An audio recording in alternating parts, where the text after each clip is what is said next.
Hello friends, welcome to class to college.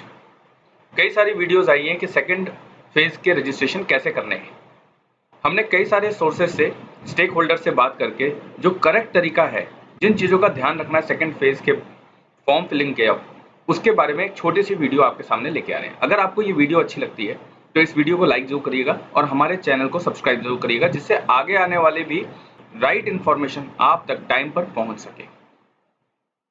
So friends, अगर अपने screen पे आप देख सकते हैं कि हम neet.nta.nic.in की वेबसाइट पर हैं। Let's get into the second phase registration process.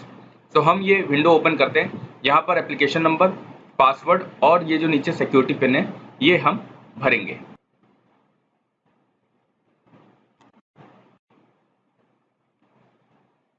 So friends, हम लोग जहाँ पर सेकंड फेज की रजिस्ट्रेशन करनी है वहाँ पर आ चुके हैं, उस विंडो में आ चुके हैं।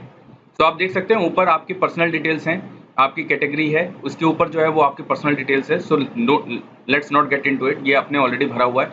अगर आपको अपनी कैटेगरी चेंज करनी है, आपके पास अभी भी मौका है, आप इसमें से कैटेगरी चेंज कर सकते हैं। फ्रेंड्स, एनटीए ने हमें ये कहा है, एनटीए में हमारी बात हुई थी तो उन्होंने वहाँ पे जो लोग हैं उन्होंने हमसे कहा है कि अभी सर्टिफिकेट नहीं अपलोड करना है। सो अगर आपके पास अभी सर्टिफिकेट रेडी नहीं है लेकिन काउंसलिंग से पहले रेडी हो जाएगा, सो आप बेफिक्र होकर अपना कैटेगरी चेंज कर सकते हैं। सो हमें एससी का पता है, एसटी का पता है, ओबीसी एनसीएल जो है सेंट्रल लिस्ट में अगर आपका नाम आता है, आपकी जो कास्ट है बैकवर्ड कास्ट वो उसमें आती है, तो उसमें एनसीबीसी की वेबसाइट पर जाकर आप देख सकते हैं। नीचे डिस्क्रिप्शन बॉक्स में हमने उसका लिंक भी दिया है। और अगर आपने अपने क्षेत्र से, अपने राज्य से जनरल, आप ना एससी है, ना एसटी है, ना ओबीसी है और आप इकोनॉमिकली वीकर सेक्शन मतलब इनकम एंड एसेट सर्टिफिकेट बनवा के यहाँ पर अप्लाई कर सकते हैं। तो यहाँ पे हमने जो कैटेगरी की हुई थी वो जनरल ही करी हुई थी। तो हम नीचे आएंगे, यहाँ पर आपने पास का डिटेल लेना है। आप अगर जो, क्योंकि 2 साल पहले मिनिमम जो 2021 में 12th कर रहा है उसने एटलीस्ट 2019 में 10th करी होगी। सो 2019 को आप सेलेक्ट कर लें। और यहाँ पर योग्यता परीक्षा कोड में कई लोगों के फोन मेरे पास मैसेज आए कि सर यहाँ पर कौन सा कोड डालना है। देखिए यहाँ पे कोई कोड नहीं है, 10th और इक्विवेलेंट डालिए आप, सिंपल।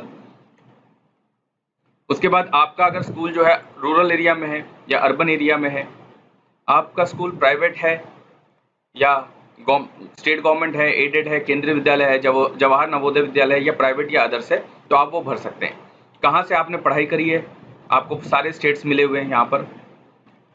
आप जब ये सेलेक्ट करेंगे, परीक्षा राज्य ये सेलेक्ट करेंगे, तो आपके पास उस स्टेट के, जैसे अगर उत्तर प्रदेश भरते हैं या कर्नाटका भरते हैं या केरला भरते हैं या हरियाणा भरते हैं या पंजाब भरते हैं, तो वहाँ के डिस्ट्रिक्ट्स की लिस्ट यहाँ ड्रॉप डाउन में आ जाएगी, आप सेलेक्ट कर लीजिएगा। यहाँ पे आपके पास सारे बोर्ड्स, इंडिया में जितने भी बोर्ड हैं, स्टेट बोर्ड्स हैं, सेंट्रल बोर्ड है, आईसीएससी है, ये सारे बोर्ड्स की डिटेल दी हुई है। अगर ऐसा है आपका बोर्ड है जो यहाँ पर लिस्ट में ना हो, तो एनी रिकॉग्नाइज बोर्ड, यूनिवर्सिटी या ओपन स्कूल को आप सेलेक्ट कर सकते हैं। लेकिन ध्यान रखिएगा, ओपन स्कूल के बच्चे जो हैं वो नीट की परीक्षा के लिए एलिजिबल नहीं होते। आपका परसेंटेज 10th में कई बच्चों का जो रिजल्ट आता है वो सीजीपीए में भी आता है और परसेंटेज में भी आता है। तो अगर आप परसेंटेज लेंगे, अगर आप परसेंटेज सेलेक्ट करेंगे, तो आप यहाँ पे अपने, जैसे टोटल मार्क्स आपके 500 थे, यहाँ पे जो आपको सब्जेक्ट्स ऐड करने के बाद जो मार्क्स आते हैं वो यहाँ पर भर दीजिए, ऑटोमेटिकली यहाँ परसेंटेज आ जाएगी। अगर आप सीजीपीए करते हैं, सो यहाँ पर ज़्यादातर जगहों पे 10 सीजीपीए होता है, वो आपके उस पे मार्कशीट पे लिखा होगा। और मार्कशीट पे सब, अगर आपका सीजीपीए में रिजल्ट आया तो आप देखेंगे कि जो सब्जेक्ट वाइज सीजीपीए दिया हुआ है, जो आपका जीपीए दिया हुआ है, जो आपका ग्रेड आया हुआ है वो दिया हुआ है, उसके बाद लास्ट में नीचे देखेंगे, उसके नीचे सब्जेक्ट्स के नीचे आपका क्यूमुलेटिव ग्रेड भी मिलेगा आपको। सो या तो 5 होता है या 10 होता है। उसमें आप जो मान लीजिए कि आप 5 भरते हैं और आपका जो वहाँ पे ग्रेड है वो 4 है, तो यहाँ पे सीजीपीए आपका 8 आ गया। मान लीजिए आपका सीजीपीए 10 है और आप 9 भरते हैं, तो यहाँ पे सीजीपीए आपका 9 आ गया, या 9.2 है, क्योंकि कई बच्चों का मैंने देखा है कि वो डेसिमल में भी होता है, तो यहाँ पे अपने ऑटोमेटिकली चेंज हो जाएगा। 10th का रोल नंबर जो आपकी मार्कशीट सर्टिफिकेट में वो रखेंगे, आप अपने स्कूल का नाम रखेंगे और पिन कोड डाल देंगे। अब सबसे बड़ी जो प्रॉब्लम आ रही है, जो सबसे ज़्यादा कंफ्यूजन आ रहा है, वो बच्चों को 11th के लिए आ रहा है, क्योंकि कई कैंडिडेट्स के पास अपनी मार्कशीट अवेलेबल नहीं है। मार्कशीट अवेलेबल है तो उसमें जो रोल नंबर है वो ऐसा है जो कि एक नॉर्मल, जैसे मान लीजिए कि 12 रोल नंबर है या 1 रोल नंबर है। सो ये तो यूनिक रोल नंबर नहीं है, ये कई लोगों का है। सो कई बच्चे पूछ रहे थे कि सर इसमें क्या है, तो हमने भी इसके बारे में सारे स्टेक होल्डर से बात करी। कंफर्मेशन लेने के बाद ही हम आपको ये बता रहे हैं। अगर आपका रिजल्ट आ चुका है 12th का, अगर आपका रिजल्ट 12th का आ चुका है, तो आपको यहाँ पर नॉट एप्लीकेबल सेलेक्ट करना है।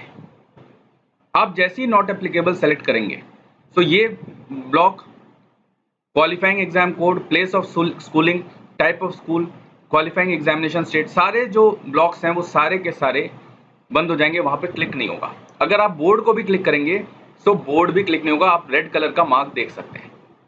सो सिंपल है, नॉट एप्लीकेबल सेलेक्ट करिए। अगर आपका स्कोर नहीं आया तभी आपको पास करना है, और उसके बाद अपनी डिटेल्स, जैसे मान लीजिए कि आपने 2020 में किया था 11th, और अपना 11th और इक्विवेलेंट का कोड डालेंगे, और फिर बाकी डिटेल जैसे 10th की भरी है वैसे आप अपना इधर रिजल्ट डाल देंगे, ठीक है। लेकिन जनरली जिनका 12th का रिजल्ट आ गया है, सारे बच्चों का रिजल्ट आ गया है, तो यहाँ पर अपना नॉट एप्लीकेबल डालिए और उसके बाद आप 12th की डिटेल में आ जाइए। 12th में आप अपीयरिंग आपने डाला था, अब आपका रिजल्ट आ चुका है तो आप पास यहाँ पे डालिए। पास डालने के बाद जो ईयर है आपका वो डाल दीजिए। अपना कोड जो है अब आपको 02 सेलेक्ट करना है। अगर आप इस साल पास हुए हैं, तो अगर आप 2021 में पास हुए हैं तो आपको कोड 2 सेलेक्ट करना है। उसके बाद अगेन सेम जानकारी आपको देनी है। आपको अपना स्कूलिंग का स्थान, प्लेस ऑफ स्कूलिंग, उसके बाद आपको जो बाकी आपने 10th में इंफॉर्मेशन दी है उसी हिसाब से आपको स्कूलिंग का डिटेल्स डालना है। यहाँ पर आपको 12th के इंग्लिश में, केमिस्ट्री में, फिजिक्स में और बायोलॉजी में कितने मार्क्स मिले। सपोज करिए आपको 67 नंबर मिला और आउट ऑफ 100 था। केमिस्ट्री में आपको मान लीजिए कि 83 नंबर मिला, 78 नंबर मिला आउट ऑफ 100। तो ऐसे आपको सारे नंबर्स डाल देने हैं। उसके बाद आपको एड्रेस में कोई चेंज नहीं करना।